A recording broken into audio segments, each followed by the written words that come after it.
Across to an ET Now exclusive, and this time it's in the airline space.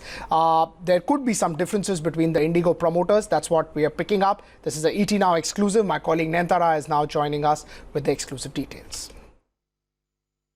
This is a mega ET Now exclusive. The two gentlemen that came together to launch India's biggest airline, its most profitable airline with over a 40% market share, seem to have fallen out. They seem to have differences that they need to figure out through. In fact, so much so that they've gone to law firms. So the two gentlemen, the two promoter groups, which have pretty much an equal amount of equity in IndiGo Airlines, running into turbulence. So you have Rahul Bhatia as well as Rakesh Gangwal, the two promoters, the two promoter groups that launched IndiGo Airlines, falling out with one camp, that's the Rahul Bhatia camp, believing and being of the view that maybe the other promoter group is looking to wrest control, is taking more of an executive control at IndiGo Airlines. The reason for that perhaps is also the slew of senior management appointees that have taken place in the recent past. Look no further than the new CEO, Ronojoy Banerjee, who has worked in the past with Rakesh Gangwal in the United States. Now, Rakesh Gangwal continues to reside in the United States. He's an old aviation veteran. He's the one who had brought his aviation expertise to IndiGo. He ran United Airlines, he ran American Airlines, and it was around that time when he had met with Banerjee, the current CEO, who was incidentally heading United during the 9/11 crisis. But this is bad news that is coming in from an aviation perspective, which is going through such a rough weather, such a large turbulence. You have the two promoter groups of India's most successful airline falling out. I don't want to panic the markets over here. Yes, the promoters have differences that they're trying to iron out. They've hired two law firms. So I have been told that Rahul Bhatia has engaged JSA, whereas Rakesh Gangwal has hired Khaitan and Company. Right, of course, this becomes one of the big stories, when we just talk about what's happening in the aviation space. There is a lot to deal with already in the sector, and now you're getting these differences between the promoters. Legal recourse as being sought is what Nentara was pointing out to, battle of control at IndiGo. So let's just see what happens. This is, of course, a developing story at this point of time. Okay, Nentara, I believe you have a guest with you.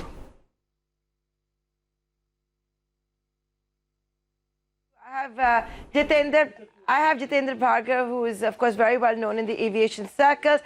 Good afternoon, Ms. Bhargav. This is Nentara, arrived from New Delhi. It's a mega ET Now exclusive, where we understand the two promoters of IndiGo have allegedly fallen out. We don't know the degree of the differences, but law firms have certainly been hired by both the promoter groups, who have pretty much an equal amount of shareholding in India's most successful airline. They're known as Batman and Robin of the Indian aviation sector. What, according to you, would you agree with this perception that maybe one partner of late has been gaining control, that this recent senior management hirings which have taken place have been decided by one partner, which would be Rakesh Gangwal in the United States? It's unfortunate what you have reported, that if this is happening and if it is true, it will be a sad day for Indian aviation as in general and in particular for IndiGo. There could be issues of expansion, management growth, various kind of different thinking on the part of Rahul Bhatia, of Rakesh Gangwal. Now, really, one wouldn't know. But the fact that it has reached a stage where they've hired law firms to decide now what could be possible issues.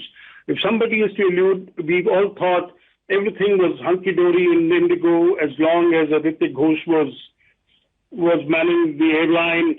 He had total control on the airline, was deciding. But the huge growth that they're looking forward, the international operations, the lot of hiring that have taken place with a lot of expats having been brought in. Now, if one is to believe that, yes, it was basically Rakesh Gangwal who was instrumental in getting them, then one would say, okay, was Rahul Bhatia disinclined to take the seat? Because in India, he is perceived as the #1 promoter for IndiGo.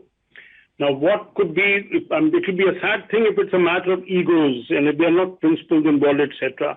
Let's hope they can resolve the issue. It will be good for IndiGo, good for the growth, because otherwise our most successful airline will perhaps go downhill, and that wouldn't be a good thing. You know, in fact, Mr. Bhargav, I would like you to talk a little bit about these two gentlemen. You know, they came together with an investment of 350 crore rupees, launched what is now turned out to be India's most successful airline. You know, you've been following both their career paths. If one is extroverted, the other one is seen to be a more behind-the-scenes person who used his connections in America as the top boss of several airlines to make sure IndiGo was a massive success. Can IndiGo afford to not have either of them on board? You know, let's put it this way. Rakesh Gangwal hasn't been given the credit for IndiGo's success to the extent he deserved. It was his hands-on experience when carriers in America that contributed significantly to IndiGo's success. Now, there's no denying the fact that Rahul Bhatia had been indirectly associated with the aviation industry, having been GSA, running a global distribution system. So those kind of associations were there. But if you really look at it, who brought in the best practices of aviation industry into IndiGo, it was certainly Rakesh Gangwal. Now, if there is some kind of a trouble going between the two, and if it boils down to people, the kind of who have been recruited in recent past, because let's look at it this way. In spite of the fact that IndiGo is 12 years old, commands over 40% of domestic market share, but still does not have a presence in Europe and United States of America. Now, the recent hiring that's have taken place were all geared up for international operations. So is it that Rahul Bhatia is content with the domestic operations and knowing fully well that the yields on the international sector, not that on the domestic sector they're any better now, wouldn't really help the airline and therefore going slow? If there are real issues of operational issues coming in the way, I'm sure they can be thrashed out by citing reasons, enough justification and reason for the other person to appreciate the point of view, of the other person.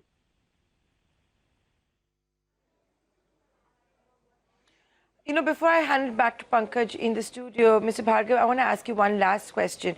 What does this could mean for Indian aviation at a time when you've seen one airline actually sink, get completely grounded, not know its future, which was India's oldest private sector airline, the problems that you have at Air India, you've had those new 320 problems recently, surging airfares.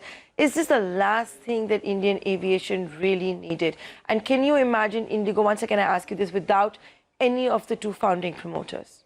I would like to point out this is too early. There are differences that exist. Yes, law firms have been engaged, but I would also like to say we're not talking litigation. We're not talking any of them press the exit button as yet. So I wouldn't want to sensationalize the news either. Yeah, one would always hope that the issues between them are thrashed out, but there's no denying the fact that as a combination, Rahul Bhatia and Rakesh Gangwal have done enormously well. There are few examples in the world where an airline in 12 years has come to dominate the Indian skies. And only if they had international operations, they would have been a real global player. Now, one will have to look at what recently happened. I can go back to Air India since you made a reference to it, that Ghosh wouldn't have written on his own that, yes, they wanted to acquire Air India, which they later backed out. Now, what could be those issues, etc.? Now, was it brewing over a period of time that they were not seeing eye to eye on all these issues? Now, it will be absolutely detrimental to IndiGo's interest, considering the number of aircraft that have been on order, the growth plan that they have. Now, if they are going to be spending their time in settling issues at the cost of operational neglect, I don't think it sounds very well for the Indian aviation and IndiGo particularly. You see, we have been citing example of IndiGo's success, that look, they have made, even in a tough Indian environment of price sensitivity market, a successful, profitable airline. So which really means they've read the pulse of the Indian market well. Now, if they have somehow to derail it, not because of operational reasons, because other airlines are basically faltered on operational counts, it will be a sad, sad thing for the Indian aviation. And let's hope that they can see each other's point of view, continue to work as a team, because they can have a lot of Indian market to cover, global market to cover, and give foreign airlines a real competition as an Indian carrier.